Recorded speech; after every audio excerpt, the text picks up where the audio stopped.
Chapter 3, From Gathering to Growing Food. But before we start, let me ask you a question. How many cuisines did we eat today? We have so many varieties with us. We can have Indian. In Indian itself, we have several varieties: Rajasthani, West Bengali, South Indian, Awadhi, Hyderabadi, or something. If we want outside India, then we can have Italian, we can have Chinese, we can have Mexican, and all those stuffs.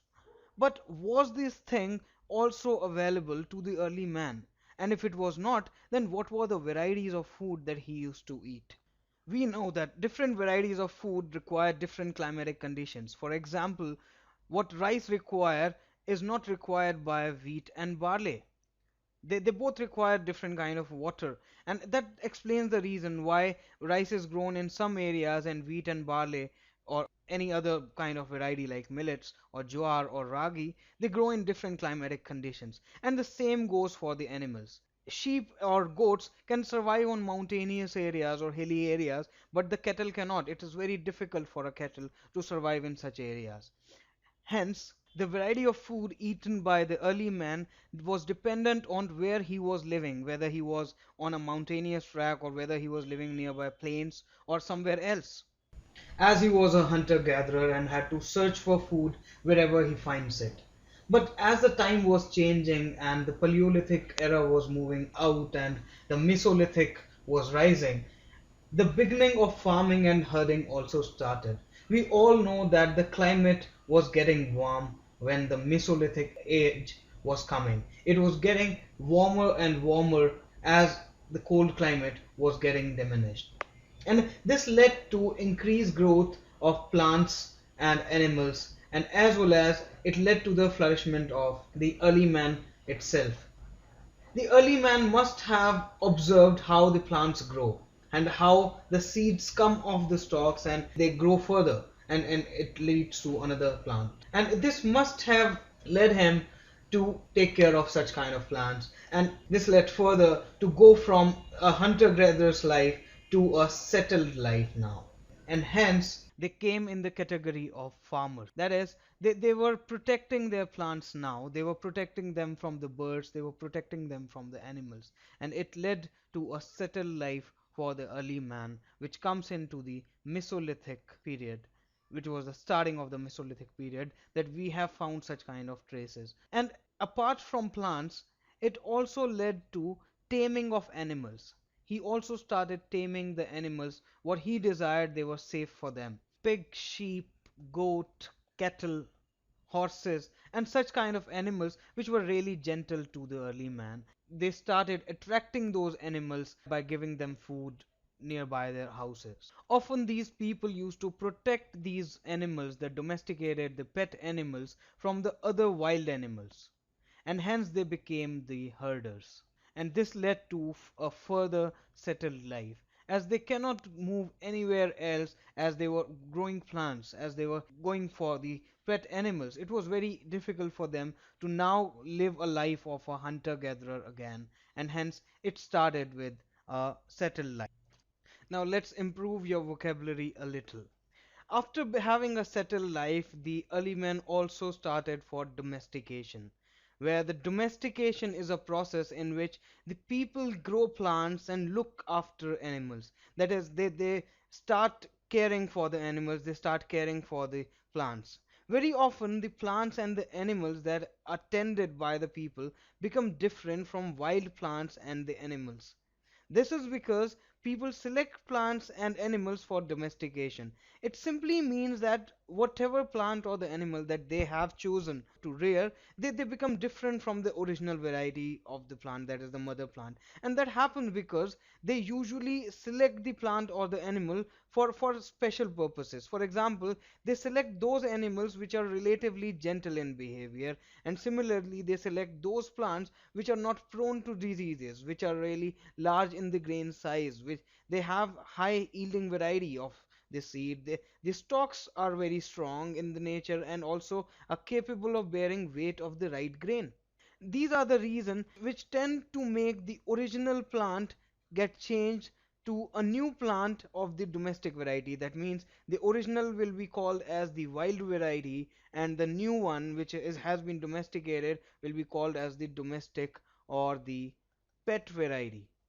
Now, by domestication, as we got to know that the early man started domestication of plants and animals, let us know what were the first animals to be domesticated. And the archaeologists suggest that the sheep and goat are the earliest to be domesticated. We have got the evidences. And similarly, in case of plants, it was wheat and barley which are suggested to be the first plants that were domesticated. Though the first animal to be domesticated, particularly, is suggested to be a wild ancestor of the dog.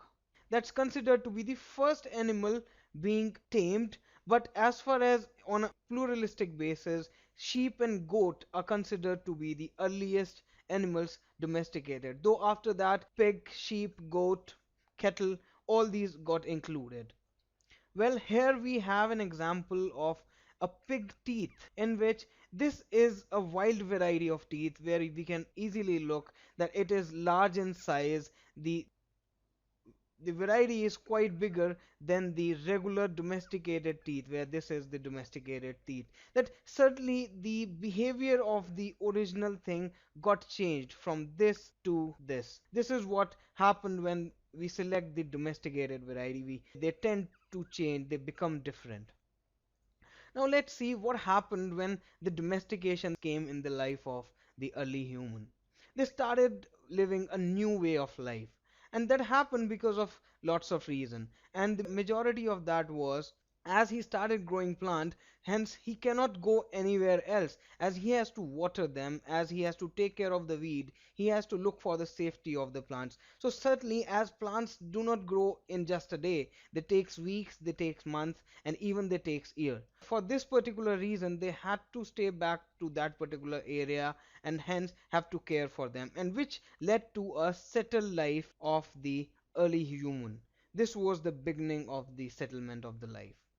Now let's see when the grain used to grow, what the early man used to do. It is considered that whatever seeds that they were getting, what they could have done is they could have saved those seeds so that they can grow it once again. They could use the seeds as food. They also might have used those particular seeds, the grain, as gifts. They could have gifted it to their family members, they could have gifted it to the other people of the tribe, and also they could have stored the seed for some futuristic thing, that they can store these things for the non-seasonal activity or the non-seasonal time when the seed was required.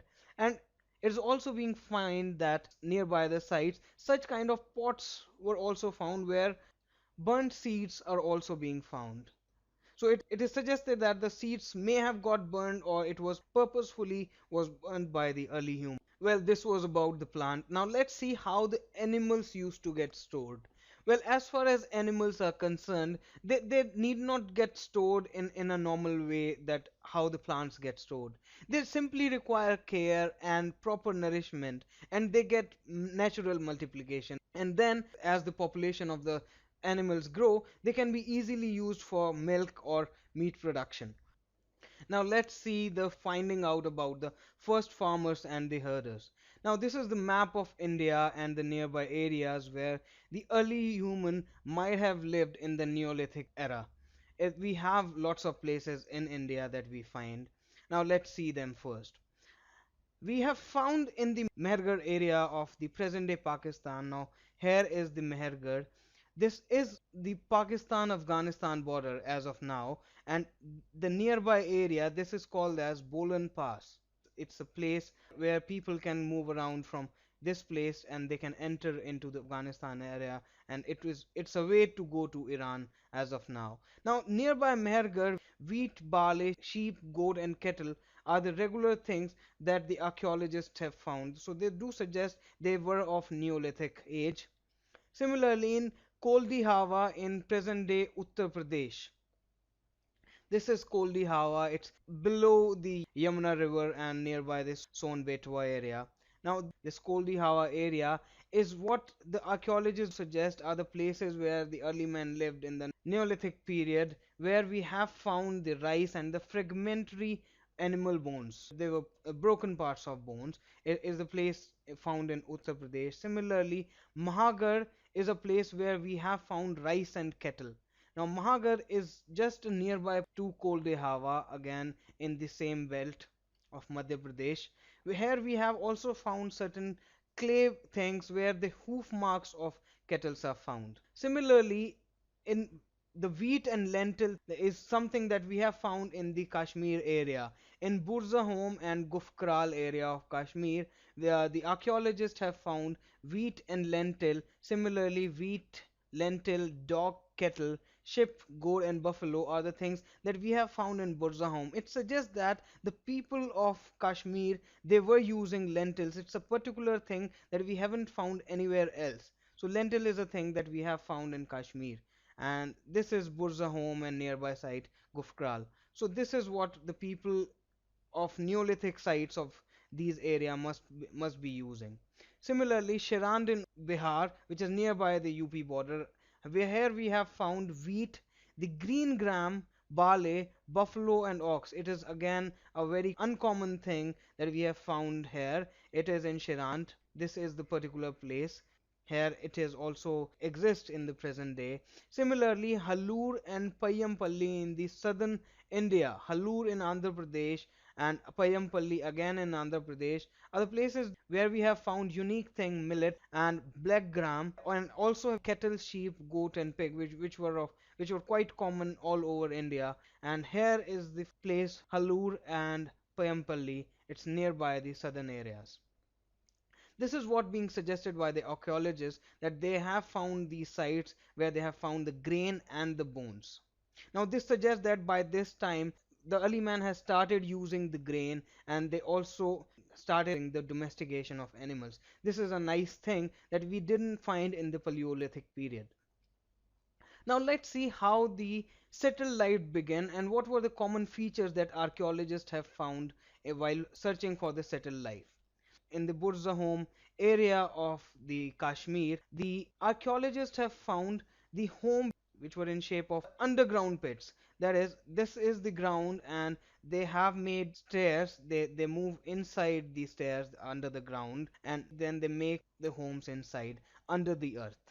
This is what the shapes of Burzahom the archaeologists have found. So it was a common thing that, and it was a good thing also, because Burzahom is a cold area. It's in present day Kashmir. We can totally understand how cold this area would have been in those days also.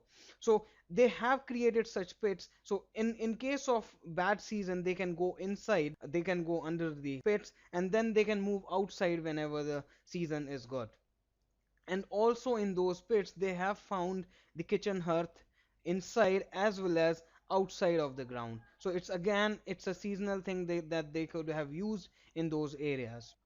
Now let's see the Neolithic and Paleolithic things, how they were different, and especially we are talking about the stone things. In the Neolithic and Paleolithic things, the stones were made in different fashion. For example, in Paleolithic era, the stones were quite rough. They had rough edges. But in case of Neolithic thing, they were really polished. You can see in this photograph, and similarly here we have a stone that you can be used to cut something. Here we have a stone which has sharp edges. In the Paleolithic period, the stones were really rough and they did not have any kind of sharp edges. Here is another example for the same thing. So we can simply say the Neolithic tools were polished in nature. They were very purpose specific and they had sharp and cutting edges. In those sites we have also found pots. The pots were used to cook food. Now this also suggests that by this time the early man has started making pots. Now the craft was also there. Similarly, we have found in the Neolithic area, there are proofs that we have found the cloth weaving, and especially the cloth was made of cotton and other kind of fiber. And also we have found the mortar and pestle that we even use today. It is probable that they may have used mortar and pestle to crush the grains or other kind of food items so that they can consume it further. Well, we'll be discussing about the customs and practices of the Neolithic era period in the upcoming video. Till then, have a good day ahead. Bye bye. Take care.